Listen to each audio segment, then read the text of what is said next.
Praise the lord. దేవుని పరిశుద్ధ నామానికి మహిమ కలుగును గాక.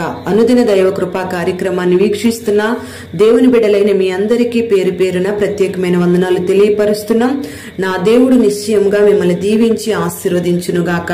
రోమపత్రిక 11వ అధ్యాయం 27వ వాక్యంలో, విమోచకుడు సియోనులో నుండి వచ్చి యాకోబులో నుండి భక్తిహీనతను తొలగించును, నేను వారి పాపములను పరిహరించుదును అని ఈ వాక్య భాగంలో రాయబడి ఉంది. ప్రియ దేవుని బిడ్డలారా, మనం చాలా సార్లు ఆశీర్వదించబడాలని కోరుకుంటాం, కానీ ఆ ఆశీర్వాదం అందకుండా పోతుంది. దీవించబడాలని కోరుకుంటాం, కానీ ఆ దీవెన కూడా దక్కకుండా పోతుంది. కానీ మనం అందరము దీవించబడాలంటే చేయవలసిన కార్యాలు చాలా ఉన్నాయని వాక్యం సెలవిస్తుంది. ఈ ఆశీర్వాదానికి అడ్డుగున్న వాటిని తొలగించాలని ఆయన జోక్యం చేసుకుంటూ ఉన్నాడు. అంటే యాకోబులో ఉన్న భక్తిహీనతను తొలగించాలి అని ఆయన కోరుకుంటూ ఉన్నాడు. ప్రియ దేవుని బిడ్డ గమనించాలి, ఏ మనిషి కూడా పరిపూర్ణుడు కాదు. ఏదో ఒక బలహీనత ప్రతి మనిషిలో ఉంటూనే ఉంటుంది. చెట్టు నరకబడినట్టున్న చెట్టు వేర్లు మాత్రం అలాగే ఉంటున్నాయి. అందుకే ఎంత భక్తి చేస్తున్నా భక్తిలో ఆగిపోవడం, భక్తిలో ఓడిపోవడం, భక్తిలో పడిపోవడం, భక్తిలో సొమ్మసిల్లిపోవడం అనేవి జరుగుతూ ఉన్నాయి. కారణం ఏమిటంటే భక్తిహీనత అని మనం గమనించాలి. ఈ భక్తిహీనత వల్లే ఆశీర్వాదాన్ని పొందుకోలేకపోతున్నామని వాక్యం సెలవిస్తుంది. భక్తిహీనత అంటే భక్తి చేస్తారు గాని భక్తిలో ఉన్న శక్తిని ఆశ్రయించలేరు. భక్తులుగా కొనసాగుతూనే ఉంటారు, కానీ భక్తిహీనమైన కార్యాలు చేస్తూనే ఉంటారు. అందుకే ఆశీర్వాదాన్ని, ఆరోగ్యాన్ని, అభివృద్ధిని పొందలేకపోతున్నారు. మన పరిస్థితులన్నిటినీ ఆయన గమనించి ఆ భక్తిహీనమైన కార్యాలను తీసివేస్తానంటున్నాడు. ప్రతి పాపాన్ని తొలగిస్తానంటున్నాడు. మరి ఈ భక్తిహీనత అనేది యాకోబులో ఉంది, యాకోబులోంచి నేను తొలగిస్తాను అని అంటున్నాడు. ప్రియ దేవుని బిడ్డలారా, యాకోబు చరిత్రను మనం గమనిస్తే యాకోబుకి గొప్ప ఆశీర్వాదాన్ని, వాగ్దానాన్ని దేవుడు అనుగ్రహించాడు. కానీ ఆ వాగ్దానం నెరవేర్చబడక ముందే అడ్డదారులు తొక్కి తండ్రిని, అన్నను మోసం చేసి ఏసావుకు రావలసిన దీవెనలన్నిటినీ యాకోబు పొందుకున్నాడు.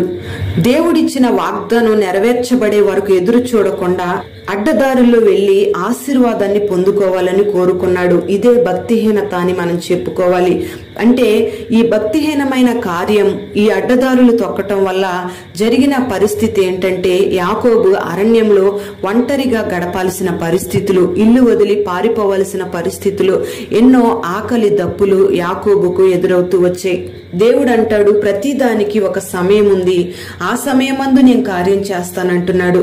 దేవుడు చేసే ఆ కార్యము కొరకు, ఆ సమయం కొరకు మనం ఎదురు చూస్తే కార్యం ఎలా ఉంటుందంటే, కానా పెళ్లిలో ద్రాక్షారసం అయిపోయినప్పుడు యేసు తల్లి అయిన మరియా యేసయ్య దగ్గరకు వచ్చి ద్రాక్షారసం అయిపోయిందయ్యా అని చెప్పినప్పుడు, అమ్మా నా సమయం ఇంకా రాలేదు అని అంటాడు.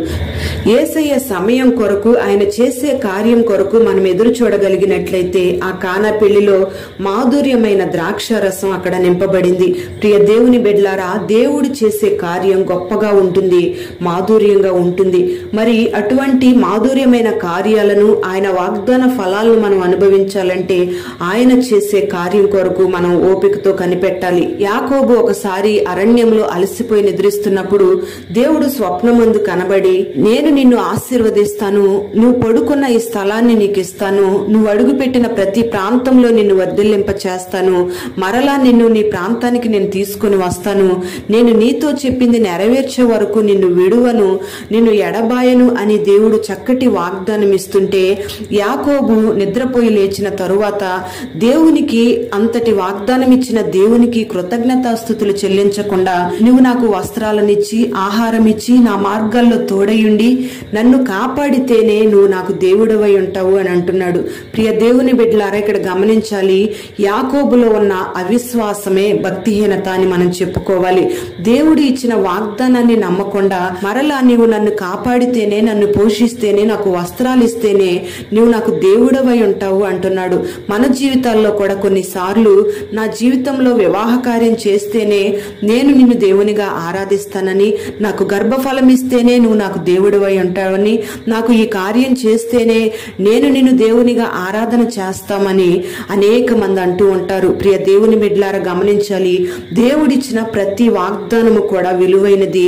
అది ఆలస్యము లేకుండా దేవుడు మన జీవితాల్లో చేయడానికి సమర్థుడై ఉన్నాడు. మనం చాలా సార్లు దేవుడిచ్చిన వాగ్దానాన్ని నమ్మకుండా భక్తిహీనతలో కొనసాగుతూ ఉంటాం. కొన్నిసార్లు దేవుణ్ణి నమ్మినట్టే ఉంటాం గాని అవిశ్వాసపు మాటలు మాట్లాడుతూ ఉంటాం. ఆయనే ఆధారమని మాట్లాడతాం కానీ మనుష్యులను మనం ఆధారంగా చేసుకుంటూ ఉంటాం. మరి మన జీవితాలలో ఉన్న తొందరపాటు స్వభావం, అవిశ్వాసపు బీజాల ద్వారా మనం ఆశీర్వాదాన్ని పొందుకోలేకపోతున్నాం. అదే భక్తిహీనత అని దేవుడు సెలవిస్తూ ఉన్నాడు. వాటిని తొలగిస్తాను అని దేవుడు ఈ దినాన మనతో మాట్లాడుతూ ఉన్నాడు. ప్రియ దేవుని బిడ్డలారా, మనం అనుకుంటూ ఉంటాం బహిరంగంగా బయటికి కనబడే పాపాలే పాపాలు అని మనం అనుకుంటాం. కానీ వాక్యం సెలవిస్తుంది, మన మనస్సులో మనకు తెలియకుండానే అనేకమైన తొందరపాటు పనులు, అవిశ్వాసపు కార్యాలు, ఇంకా అనేకమైన దేవునికి విరోధమైన కార్యాలు ఉన్నాయి. వాటిని, ఆ పాపపు క్రియలను, ఆ భక్తిహీనమైన కార్యాలను తొలగిస్తానని దేవుడు ఈ దినాన మనతో మాట్లాడుతున్నాడు. ఈ మాటలు వింటున్న మనలందరినీ కూడా దేవుడు ఆ రీతిగా ఆశీర్వదించి మన హృదయాలలో ఉన్న భక్తిహీనతను, పాపపు క్రియలన్నిటినీ కూడా పరిహరించి దేవుడు ప్రతి ఒక్కరిని ఆశీర్వదించునుగాక. అట్టి కృప దేవుడు మనకు దయచేయునుగాక. ప్రార్థన. పరిశుద్ధుడవైన తండ్రి, ప్రేమ కలిగిన దేవానికి స్తోత్రం చెల్లిస్తున్నాం. ఈ దినం ఈ మాటలు విన్నని బిడ్డలందరినీ కూడా మీరు ఆశీర్వదించండి. యాకోబులో ఉన్న భక్తిహీనతను, పాపాలను పరిహరిస్తానని మీరు సెలవిస్తున్నారు. ఈ మాటలు విన్నని బిడ్డలందరి జీవితాలలో తొందరపాటు అనే భక్తిహీనతను, అవిశ్వాసం అనే భక్తిహీనతను మీరు తొలగించండి. అంతరంగంలో నీకు ఇష్టం లేని కార్యాలు ఏ ఉన్నా వాటిని తొలగించి, ఆశీర్వాదానికి ఆటంకంగా మారిన ప్రతి అడ్డుబండను మీరు తొలగించి ప్రతి బిడ్డను మీరు ఆశీర్వదించమని ప్రార్థన చేస్తున్నాం. ఈ మాటలు వినని బిడ్డలందరినీ కూడా పేరు పేరున మీరు దీవించండి. నీ ఉన్నతమైన హస్తాన్ని చాపి పరిపూర్ణమైన దీవెనలతో నింపిన బిడ్డలను పరిశుద్ధపరచమని యేసు నామములో అడుగుచున్నాము తండ్రి. ఆమేన్.